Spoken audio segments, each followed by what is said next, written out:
estamos vendo nesses últimos dias uma série sobre família. Nós falamos sobre muitos assuntos nesses últimos dias. Nós falamos sobre a família, nós falamos sobre pais e filhos, nós falamos sobre a aliança. E hoje eu gostaria de falar com os irmãos sobre perdão.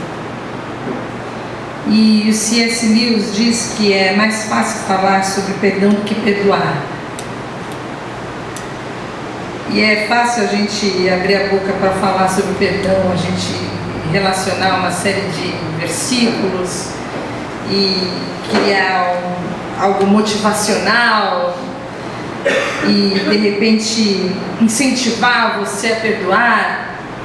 Mas eu queria que o Espírito Santo pudesse falar ao nosso coração, para que houvesse cura dentro desse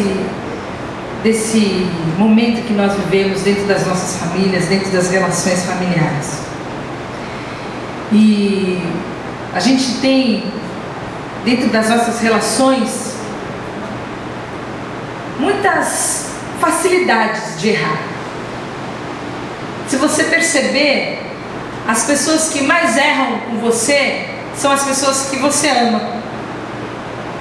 As pessoas que mais costumeiramente falham com você, pisam na bola com você, são grosseiras com você, são aquelas que têm mais liberdade com você, que são quem elas realmente são. Isso normalmente acontece no ambiente familiar. E o fato é que nós decepcionamos as pessoas.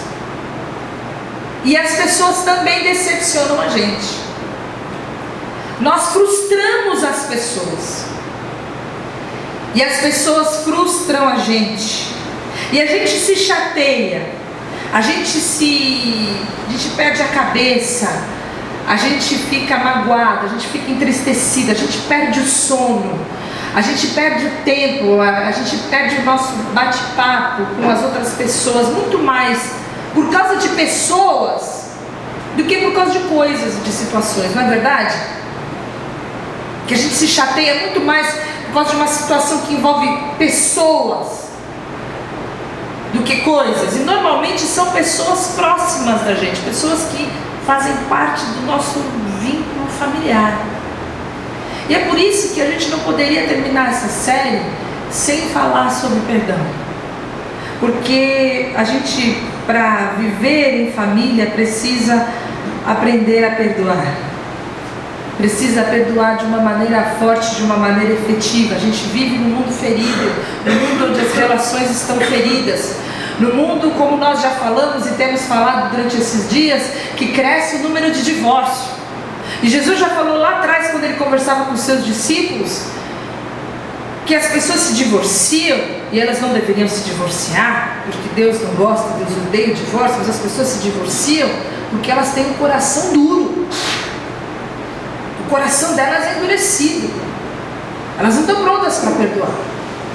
A causa, então, do divórcio é a incapacidade de perdoar. E como eu falava de manhã, ao invés de nós construirmos pontes, nós construímos muros.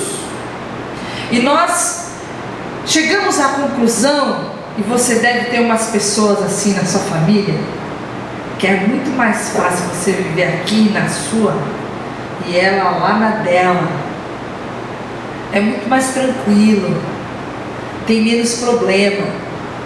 Cada vez que junta dá um quiprocó desgraçado, a coisa desanda. Então andar junto, caminhar junto não funciona. É mais fácil dividir, é mais fácil separar. É mais fácil a gente andar separado do que a gente viver em comunhão, a gente viver junto, a gente viver como família. E assim vão se desfazendo as famílias, e elas vão vivendo cada vez mais separadas, e as pessoas vão se distanciando umas das outras. E a gente vai deixando de viver essa intimidade. E às vezes até nos núcleos mais íntimos, as pessoas moram bem, mas vivem mal. As pessoas conseguem fazer festa do lado de fora, com os amigos, mas não tem festa lá dentro da casa. Tem um casamento de fachada. Lá dentro da casa, um silêncio, uma tristeza. E muitas vezes isso se dá por falta de perdão. Acaba aquele momento de sentar junto na mesa, todo mundo junto, de comungar, de compartilhar. Cada vez que senta junto tem um pau desgraçado. E a gente vai vendo que isso se torna cada vez mais costumeiro. E isso normalmente se dá pela falta do perdão. E o Philip Yancey diz o seguinte, que o perdão é a única alternativa que pode deter o ciclo da culpa e da dor, interrompendo a cadeia da ausência da graça. O que acontece quando não tem perdão? É culpa do lado de quem ofendeu e dor do lado de quem foi ofendido. Não é assim? Quem ofendeu fica aqui se remoendo, cheio de culpa. E quem foi ofendido fica do lado de lá, cheio de dor. E esse ciclo não termina nunca. E a graça de Deus nunca é estabelecida. Somente o perdão pode deter esse ciclo. E a graça de Deus então pode reinar. E é impossível a gente conviver sem a prática do perdão. A gente vai acumulando dentro dos porões da nossa alma, nos lugares escuros da nossa alma, baús cheios de memórias.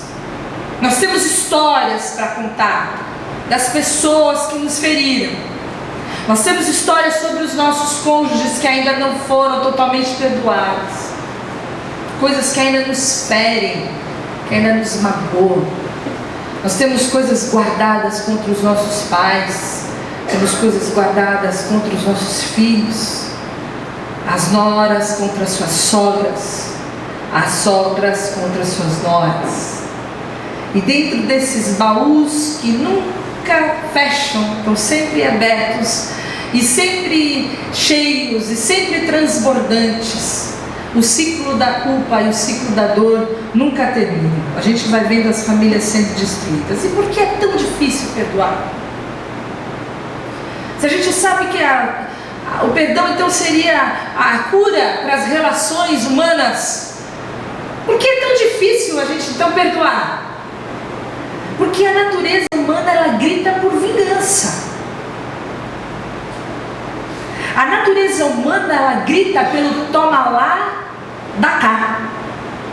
Se você me machucou, se você me feriu, eu quero que no mínimo você sinta a mesma dor que eu senti, para que você compreenda. Isso surta um efeito educativo em você, didático, e você nunca mais faz. Eu quero que você sinta o que eu senti. A natureza humana, ela clama por vingança. Isso faz parte do homem. Por isso que perdoar é alguma coisa natural, mas errar é natural e perdoar não é natural. Perdoar não é uma coisa simples. Tem um sujeito que fala que nunca a alma humana surge tão forte e nobre quando renuncia à vingança e ousa perdoar uma ofensa. É nobre quando ela fala, ao invés de me vingar, eu vou perdoar. Mas é raro você encontrar alguém com uma atitude assim, porque isso é irracional aos olhos humanos, não é normal. Então a gente entende que a gente só pode perdoar se a gente tiver uma perspectiva divina sobre o perdão. Se você se sentar comigo e você me explicar o porquê você não pode perdoar essa ou aquela pessoa, provavelmente eu vou concordar com você. Porque não existem razões racionais para que uma pessoa seja perdoada. Não existem razões humanas para que uma pessoa seja perdoada. As únicas razões que nós temos são razões sobrenaturais. E são essas razões que nós devemos ter no nosso coração. E a primeira delas está lá em Colossenses 3, e eu pego a linguagem viva, da Bíblia Viva, que fala: lembrem-se que o Senhor os perdoou, portanto vocês devem perdoar os outros. Talvez a coisa mais simples que pode nos trazer à luz é que, por nós, em primeiro lugar, fomos perdoados. E porque nós fomos perdoados, nós devemos perdoar. Esse é o princípio básico do perdão. E o pastor Erovaldo Ramos diz que o perdão de Deus ele sustenta o universo. Isso é uma coisa muito interessante. Que antes de Deus dizer, haja luz, ele disse, haja perdão. Depois ele disse, haja cruz. E aí então ele disse, haja luz. Por que ele fala isso? Que coisa louca é essa? De onde ele tirou isso? Porque Deus criou o mundo partindo do princípio que a queda existiria. Quando Deus criou o mundo, Ele decidiu que Ele nos criaria e Ele sabia que nós iríamos pecar, que nós iríamos trair o Senhor, que nós iríamos abandonar o Senhor, e por causa do nosso pecado, a morte iria entrar no universo. Então, quando Deus decidiu criar o homem, quando Deus decidiu criar o universo, antes de todas as coisas, Ele decidiu nos perdoar. E porque Ele decidiu nos perdoar, então valia a pena que a justiça de Deus fosse satisfeita na cruz. E porque a justiça de Deus foi satisfeita na cruz, então valia a pena criar o mundo, porque o mundo poderia ser mantido e o mundo então poderia ser resgatado. Então houve o haja luz. O perdão sustenta o universo. E quando Ele nos chama para sermos participantes da natureza divina, Ele nos chama para sermos, em primeiro lugar, irmãos, perdoadores. Perdoadores. E isso vai contra a natureza humana. A nossa natureza é uma natureza que pede vingança nas pequenas coisas, desde miudinho. Isso não é assim com os filhos, com as crianças. Um irmão bate no outro, o que o outro faz? Dá outra face. Jesus me ensinou. Um bate, o outro arranca o cabelo, sai puxando pela casa, leva lá para a sala a criança. Olha, bateu na minha cara. Não é assim? Batei, e aí o nordestino pega a peixeira e fala, abrir-se-vos-á. É a tendência da vingança. Essa é a humanidade. Qual é a natureza divina? É o perdão. Não é a vingança, é o perdão. E as famílias que estão sendo protegidas, e quando nós decidimos que nós queremos lutar pela família, nós precisamos decidir perdoar. E talvez você fale, mas é fácil para você falar. Não é. Porque eu já tive que perdoar muito, muito, e já tive que ser muito perdoada também. O casamento só se sustenta através do perdão. As relações saudáveis só se sustentam através do perdão. E a palavra de Deus fala que nós devemos suportar-nos uns aos outros, e não é nos suportar, é nos suportar em cuidado, em carinho, sermos cuidados, perdoar uns aos outros. Se alguém tiver queixa contra o outro, assim como Cristo nos perdoou, a gente também deve fazer isso. Perdoar como Cristo nos perdoou. Ele então é o nosso patamar, Ele é a nossa referência. E aí você me diz assim, quando é que eu devo perdoar alguém? Então alguém me feriu, vamos para a prática. Alguém da minha família, meu marido veio e fez uma coisa séria contra mim, seríssima contra mim. Quando é que eu devo perdoar? Quando ele se arrepender, me pedir perdão, tipo de joelhos assim, chorando, lágrimas nos olhos. É assim? É nesse momento que eu devo perdoar? O que a palavra fala? Que nós devemos perdoar como Cristo nos perdoou. Quando é que Cristo nos perdoou, irmãos? Quando a gente se arrependeu? Foi quando a gente se arrependeu que Cristo nos perdoou? A gente se arrepende porque é perdoado, ou porque a gente é perdoado que a gente se arrepende? Quem sabe responder essa?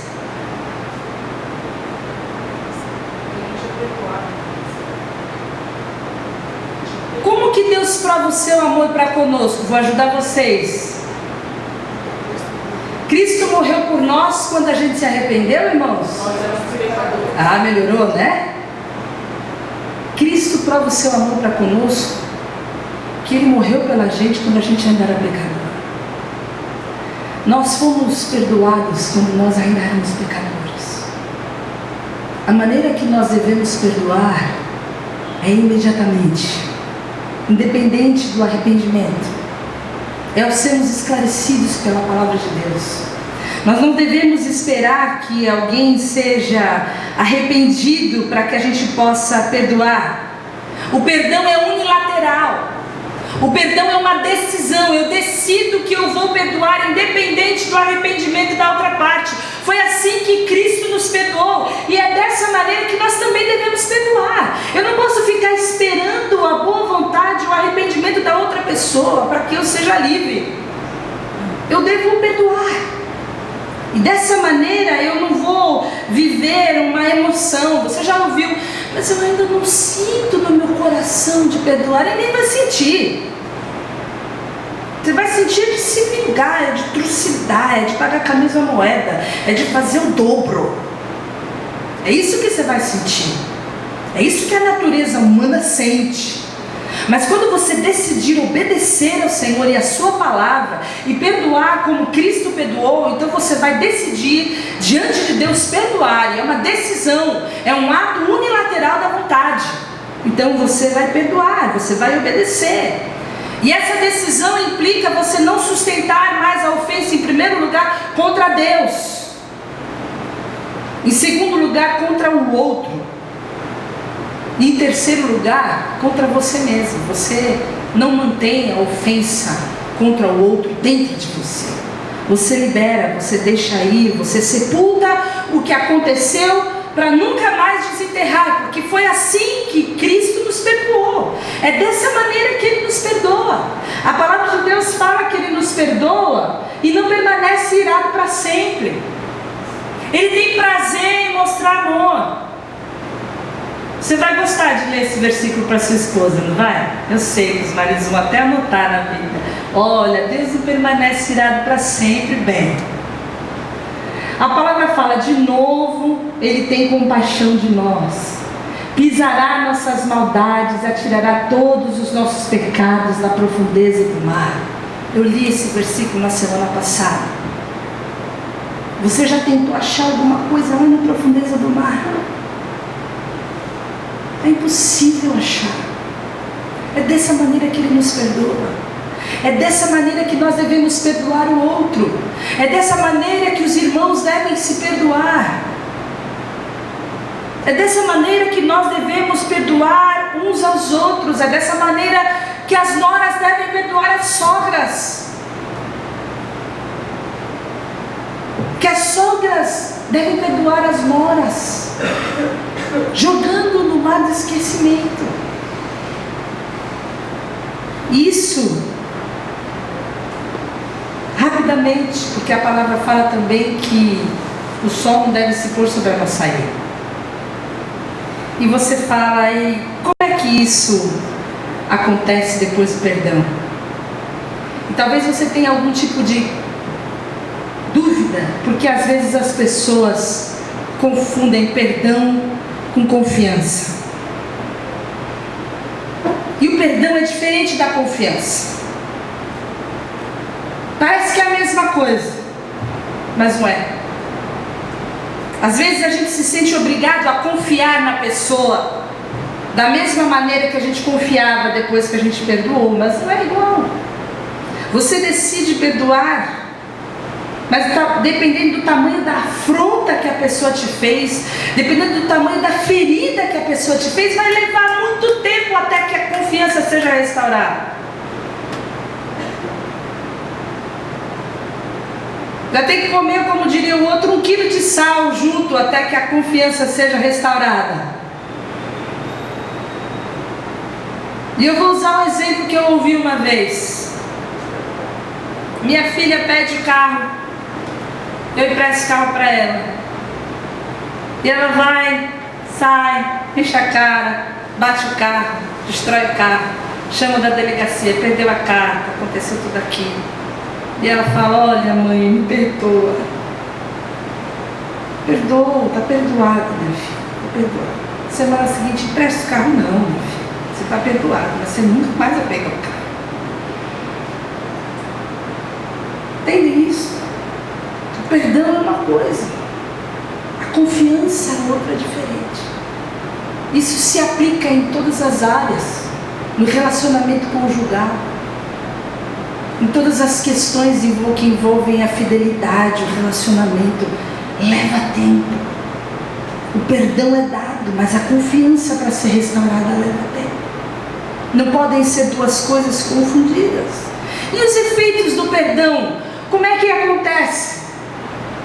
Para o perdoado, o perdão só tem efeito a partir do arrependimento. Eu te perdoo. Mas se você não se arrepender, isso não vai significar nada para você. Eu deixo ir, meu coração está livre, mas se você não reconhecer que você errou, isso não significa nada para você. Agora, para quem perdoa, quando eu perdoo de todo o meu coração, eu libero imediatamente e eu estou livre para usufruir de todas as bênçãos. De todas as bênçãos, perdão. Bênçãos que aquela pessoa que não se arrependeu nunca vai usufruir. Aí você me pergunta uma coisa: e quem pede perdão? E quem chega para você e vem pedir perdão? Quais são os efeitos do perdão para essa pessoa? E eu tenho que te dizer duas coisas, uma coisa importante. A Bíblia, ela não diz que você tem que pedir perdão para ninguém. Você prestou atenção nisso? Você está vendo o Lucas chegar? A Bíblia não diz que você tem que pedir perdão para ninguém. A Bíblia diz que você vai diante de alguém por dois motivos. Você vai acertar contas com essa pessoa que pisou na bola com você. Você vai até ela e você vai dizer para ela o seguinte: você pisou na bola e é isso e aquilo. Se a pessoa te ouvir, você ganhou seu irmão. Se ela não te ouvir, você volta lá com mais dois. Se ela não te ouvir, aí entra todo aquele esquema da disciplina da igreja. É uma forma com que você vai a alguém cuja relação está truncada. O outro jeito que você vai é para confessar pecados. A Bíblia não fala para você ir pedir perdão. A Bíblia fala que você vai confessar pecados. Você não vai confessar pecado para você ser perdoadinho, para ganhar carinho na cabecinha, ganhar beijinho, abracinho. Você vai confessar pecado para você ser curado da sua iniquidade, para acabar o ciclo do pecado na sua vida. O pecado que inclusive diante de Deus já está perdoado, porque Ele já te perdoou. Você vai diante do irmão para confessar o pecado que você cometeu contra ele, mas você não vai pedir perdão. Quando nós vamos a alguém para pedir perdão, nós estamos nos colocando diante dessa pessoa, esperando dela algum tipo de aceitação. A gente quer meio que determinar a forma com que a gente quer ser tratado agora que a gente se arrependeu. Quer passar tipo um neve, sabe? Na situação, pintar de cor de rosa. Mas a Bíblia não ensina isso, irmãos. E a gente às vezes se magoa quando o irmão não perdoa a gente imediatamente. Joga na cara, fala, mas você fez isso e aquilo, ou pô, eu fui pedir perdão, o cara não me liberou. E nem sempre o outro irmão já passou por todo esse processo de perdão só porque você resolveu confessar os seus pecados. Então você que vai chegar diante de alguém e que está cônscio da confissão dos seus pecados, vá preparado para ser maltratado, porque é isso que você merece quando você peca contra alguém. Se você for bem tratado, você tem muita sorte de encontrar alguém cheio de Deus, que já entendeu tudo isso que nós estamos falando aqui. Mas não espere você ser bem tratada, porque a pessoa tem que receber de Deus toda essa revelação disso que nós estamos falando. E isso, às vezes, você que precisa perdoar alguém sabe, demora tempo. Pode demorar meses e até anos. Ou pode demorar um dia, um minuto, se isso for uma revelação do Espírito Santo de Deus. Não existe isso de pedir perdão e esperar ser abraçada. E olha, fui lá pedir perdão, agora irmão não quer olhar na minha cara. Não quer mesmo, você pisou na bola com ele. Vá você orar por ele, pedir que Deus faça a obra agora no coração dele, depois da porcaria que você fez e aprontou com o irmão. É o mínimo que você pode fazer agora, é orar por ele. Vocês entendem isso? São os efeitos do perdão. Agora existe algo muito importante quando nós falamos da família. E às vezes a igreja confunde as coisas, irmãos. Pecado e crime são coisas muito diferentes. Violência doméstica, abuso moral, abuso material, a pedofilia, abuso contra as crianças, a violência contra as crianças, isso é crime. Você pode perdoar isso, mas isso é crime. E o agressor, o criminoso, precisa ser punido. E nós, como igreja, precisamos denunciar o crime. Nós não podemos fechar os olhos como crime. A mulher vai perdoar o seu marido, sabe aonde como que ela vai perdoar o seu marido? Levando marmita para ele lá na cadeia. Levando os filhos para orar com o pai lá na cadeia. Mas isso é crime, vocês entendem isso? Às vezes a igreja fecha os olhos para esse tipo de coisa e tem muita irmã apanhando, tem muita irmã morrendo, porque manda a irmã para casa para perdoar o marido, passando por uma vida desgraçada, e não tem que se submeter a isso, porque essas pessoas, elas só são curadas, ou porque elas sofrem uma intimidação policial, ou porque elas recebem uma revelação, um arrependimento do Espírito Santo de Deus. Caso contrário, elas precisam ser presas, condenadas. E é lá o lugar delas, vocês entendem isso? Isso é diferente de perdão. Elas serão perdoadas. O perdão de Deus habitará nessas famílias, mas o lugar desses agressores, desses homens violentos que violentam crianças, que violentam sexualmente crianças, e a mulher fala, mas tem que perdoar o papai, filhinha. Não faça isso, em nome de Jesus. Isso não é caso de você manter uma situação dessa dentro da sua casa. Você perdoa e você denuncia. Você perdoa e denuncia. Porque isso é caso de cadeia. Isso é caso de polícia. Isso é injustificável. O perdão, irmãos, é diferente da justiça. Vocês entendem isso? O perdão é contrário de vingança. Mas você vai aplicar a justiça, porque Deus é justo. Não confundam as coisas. Mas e a falta do perdão? Quais são os efeitos da falta do perdão na minha vida e na sua vida? Jesus contou uma história uma vez.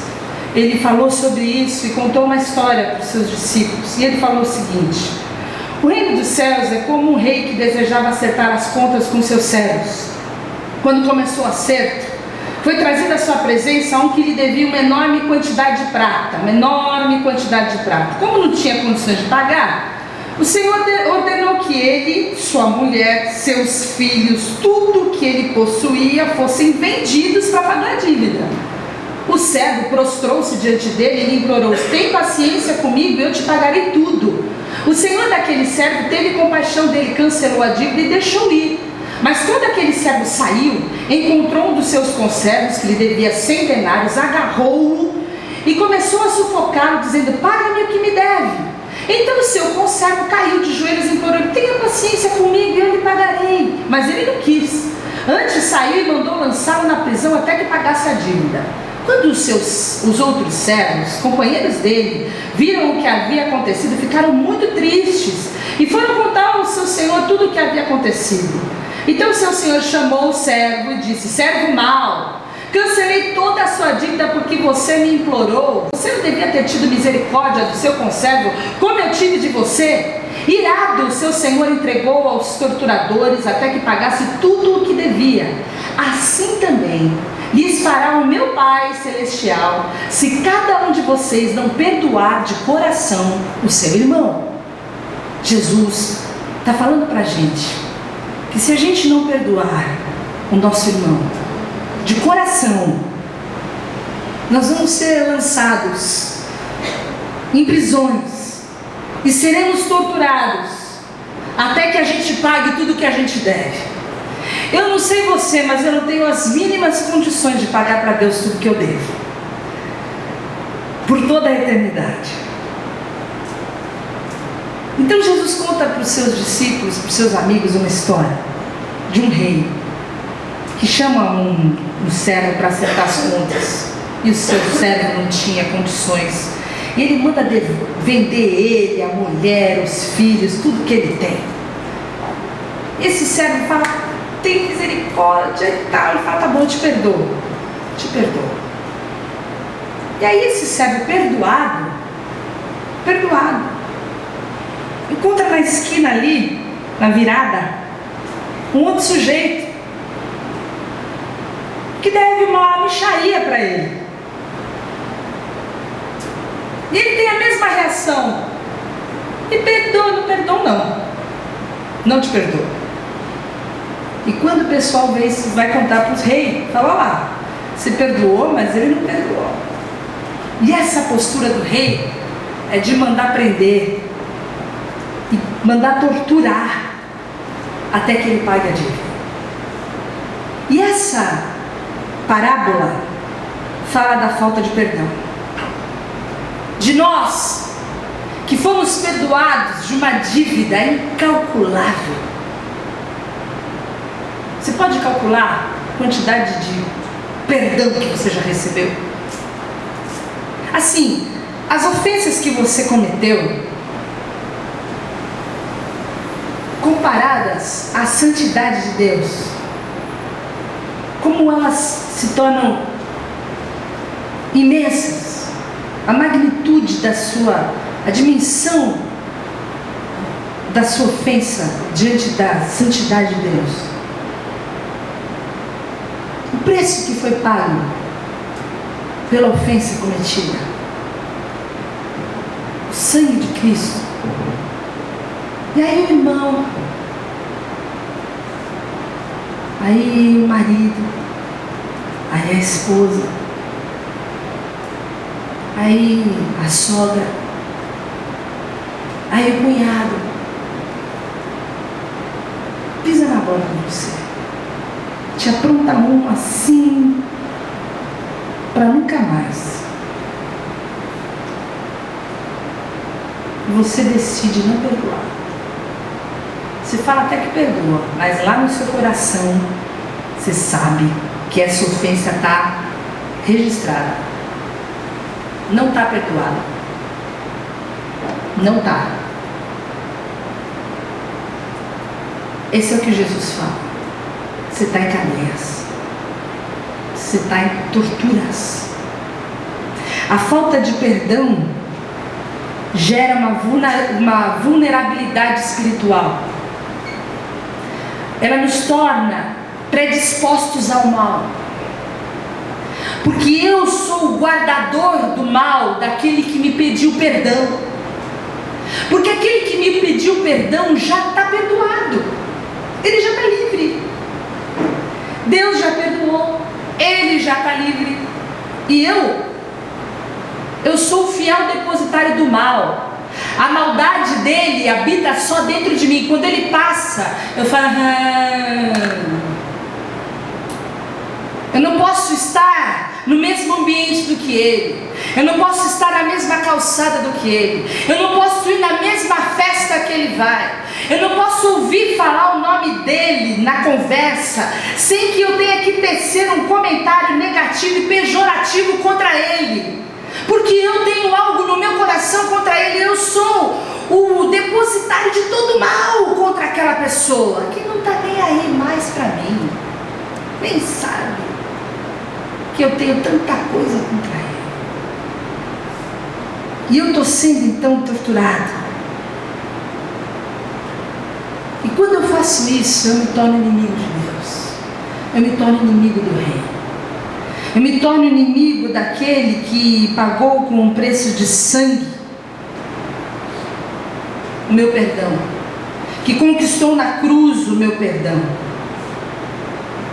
Quando eu me recuso a perdoar, eu estou dizendo que eu não preciso do perdão de Deus. Eu volto ao status quo lá do Éden, quando a mulher e o Adão acharam que eles não precisavam de Deus. Eu acho também que eu não preciso do perdão de Deus. Eu posso caminhar sem o perdão de Deus, porque se na oração do Pai Nosso eu tenho que orar, me perdoa assim como eu tenho perdoado aqueles que me têm ofendido, então eu não vou nem orar mais, não preciso mais pedir perdão.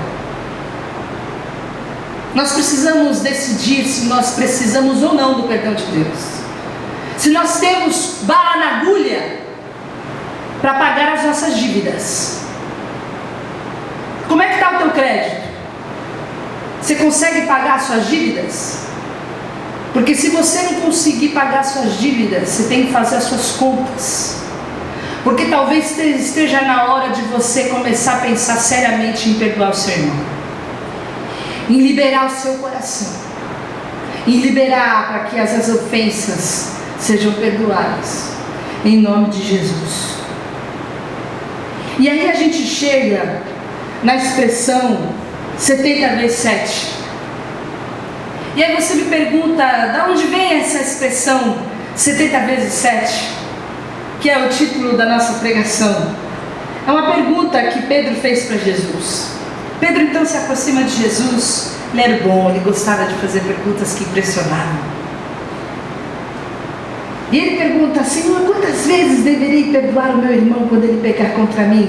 7 vezes. Ele achava que ele estava dando uma bola dentro. 7. E aí Jesus responde: eu lhe digo, não até 7, mas até 70 vezes 7. Você deve perdoar o seu irmão 70 vezes 7. É o número perfeito elevado ao limite absoluto. O 7 era o número da perfeição, e o 70 vezes 7 seria um número elevado ao absoluto, seria um número ilimitado, seria uma expressão de sem limites, porque você vai ficar pensando, se você pensar bem,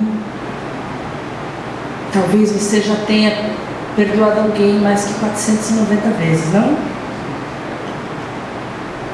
Eu acho que eu já, né, meu amor? Tá no crédito, já estou no seu crédito. Seus créditos estão eliminados. Mas essa história dos 70 vezes 7 está lá atrás em Gênesis. E é uma história de um cara chamado Lameque. E Lameque disse às suas mulheres o seguinte, lá em Gênesis 4, 23 e 24. Adá e Zilá é o nome das duas. Ouçam-me, mulheres de Lameque, escutem minhas palavras. Eu matei um homem porque me feriu, um menino porque me machucou.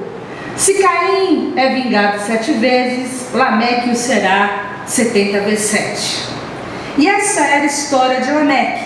Lameque matou 2 pessoas por motivo fútil. Pisaram no pé dele, xingaram ele de alguma coisa, ele não gostou e matou. E as mulheres chegam para ele e perguntam, eles falam, os caras da família dele, o pessoal dele vai chegar e vai acabar com a sua raça.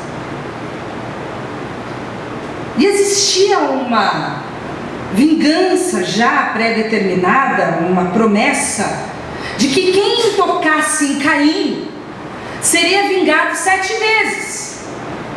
E aí Lameque estabelece para ele mesmo a equação da vingança. E a equação da vingança de Lameque é o seguinte: quem tocar em mim, ele era bom, vai ser vingado 70 vezes 7.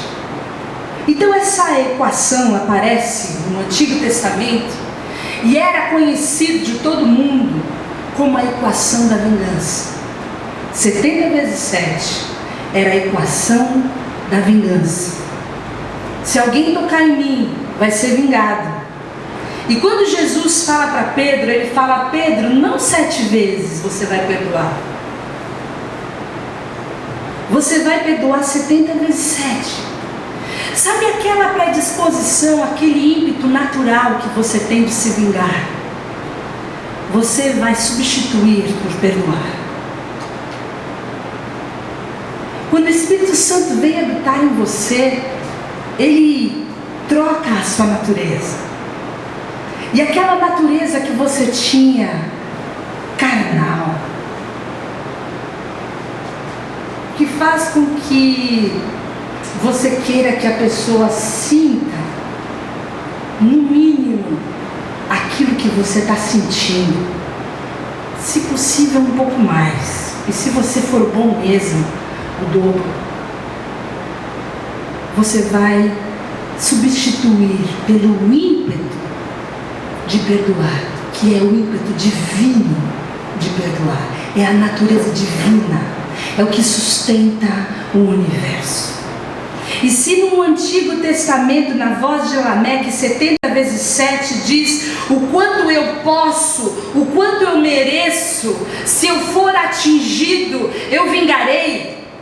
Na voz de Jesus, 70 vezes 7 diz o quanto eu puder, eu perdoarei.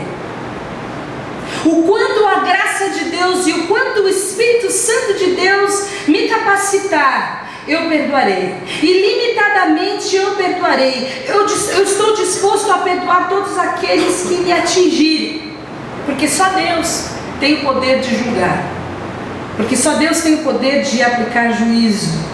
E nós sabemos que você pode escolher 70 vezes 7 na voz de Lameque. Ou você pode escolher 70 vezes 7 na voz de Jesus. Você pode conduzir a sua família com vingança. Você pode ensinar os seus filhos a serem vingativos. Você pode ensinar os seus filhos a serem perdoadores. Você pode ser um marido vingativo, que mata a mulher na unha.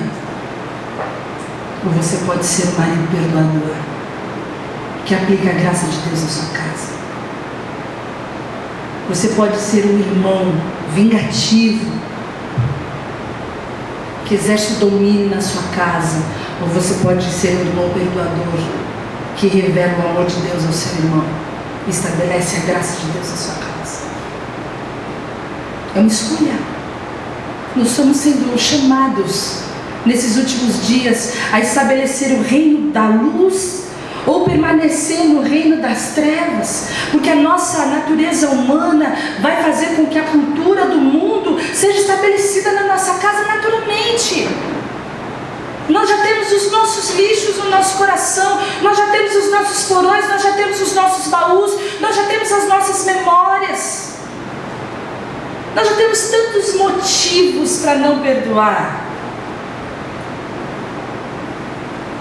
Nós precisamos escolher qual caminho que nós vamos seguir. Se nós vamos perdoar, ou se nós vamos nos vingar. Perdoar é você decidir se você vai seguir adiante ou se você vai ressentir. E eu gosto dessa palavra, porque ela é clara. O ressentimento é quando você escolhe sentir a mesma dor todos os dias. É como se você tivesse um machucado que está cicatrizando e você vai lá e tira a casca. Eu tinha mania de fazer isso quando eu era pequena. Eu era toda machucada, ferida, zoada. Minha diversão era arrancar a casquinha. Quando cicatrizava, eu ia... E nós fazemos isso tantas vezes. Quando está passando a dor, a gente vai lá ressentido. Perdão é abrir mão do ressentimento, é jogar no mar do esquecimento. Assim como Cristo nos perdoou, nós perdoamos uns aos outros. Você sente dor? Você sente ofensa cometida contra você? Existem pessoas que te feriram. Você sente essa dor? Você tem memórias, lembranças que te ferem? Você precisa perdoar. Você sente culpa? Você está aprisionado, você está pressionado pela culpa? Você precisa ser curado. Cristo já levou na cruz seus pecados cometidos. O perdão acaba com esse ciclo da ausência da graça sobre as nossas vidas, sobre as nossas famílias. É a única força sobrenatural que pode trazer vida, saúde para os nossos relacionamentos. E a maioria dos relacionamentos que estão aqui hoje só estão aqui. Nós só estamos aqui porque uma vez nós decidimos perdoar. Nós não estávamos sentindo a mínima vontade de perdoar, mas nós decidimos perdoar. E pela graça de Jesus nós somos capacitados pelo Espírito Santo a perdoar. E nós precisamos viver dessa maneira. Perdoar sangra. Sangrou na cruz. Mas nós precisamos nos mover. Nós começamos a cantar que nós íamos caminhar por fé. Que um novo caminho o Senhor estava preparando para nós. E eu creio nisso. Que o Senhor está preparando um novo caminho para nós. A confiança pode ser que demore um pouco para ser restaurada, mas vai ser restaurada pelo poder que há no Espírito Santo de Deus. Eu quero convidar você a que você abaixe a sua cabeça e você também faça a sua oração. Que você peça ao Espírito Santo que sonde o seu coração. Que veja se há em você algum caminho mau. E que você ore nesse momento. Para que se existe algum perdão que precise ser liberado, o Senhor te ajude. Alguma coisa do passado ou do presente. Para que você seja livre e saia da tortura e das prisões em nome de Jesus. Em nome de Jesus.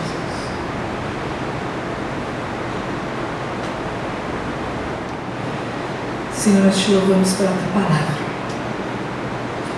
Porque só ela aqui é apta para ir lá na divisão da alma e do espírito. E ela vem para nos advertir. E ela vem para acabar com o ciclo da maldade, da vingança dentro do nosso coração.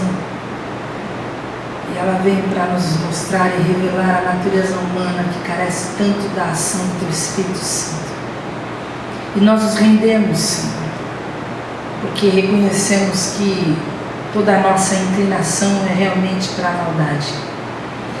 E que se há um pouco de inferno no nosso lar, é culpa das prisões e da tortura que nós mesmos nos cometemos. Por isso nós pedimos que o Senhor nos ajude a perdoar, Senhor. Nos ajuda a ter um coração igual ao teu.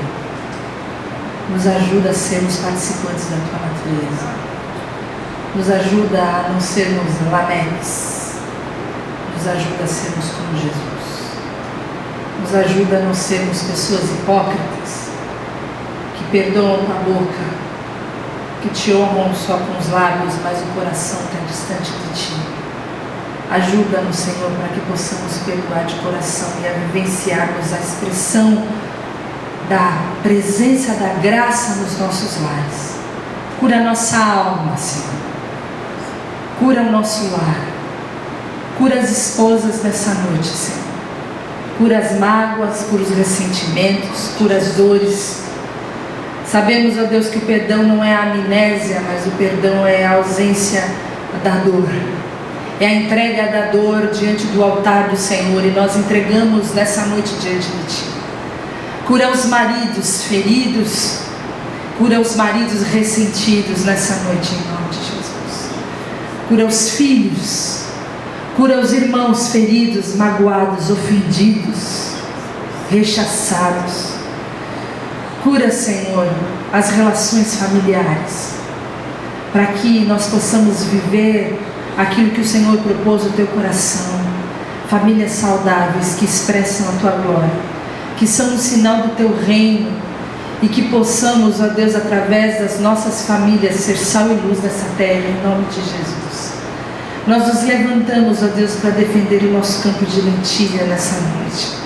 Nós pedimos, ó Deus, que cada um de nós possa assumir a sua responsabilidade no seu lar, que cada um de nós possa ter, Senhor, a sua armadura diante de Ti, porque nós sabemos que a nossa luta não é contra a carne, nossa luta não é contra o sangue. Às vezes nós estamos lutando contra nós mesmos, e nós precisamos entender que a nossa luta é espiritual, e nós nos posicionamos diante de Ti para defender a nossa família, e entender que o Senhor tem uma grande obra para fazer em nós e a partir de nós. E eu peço a Deus que o Senhor possa fazer uma revolução nas nossas casas, a partir de um amor profundo, a partir de um perdão profundo, a partir de paciência, de fidelidade, de mansidão, de domínio próprio, que vai ser gerado nos filhos e nos pais, ó Deus, em cada uma das famílias e das gerações. E nós pedimos, ó Deus, que isso realize através de nós e haja muito testemunho nessa igreja. Esse é o meu pedido, em nome de Jesus. Em nome de Jesus. Deus abençoe.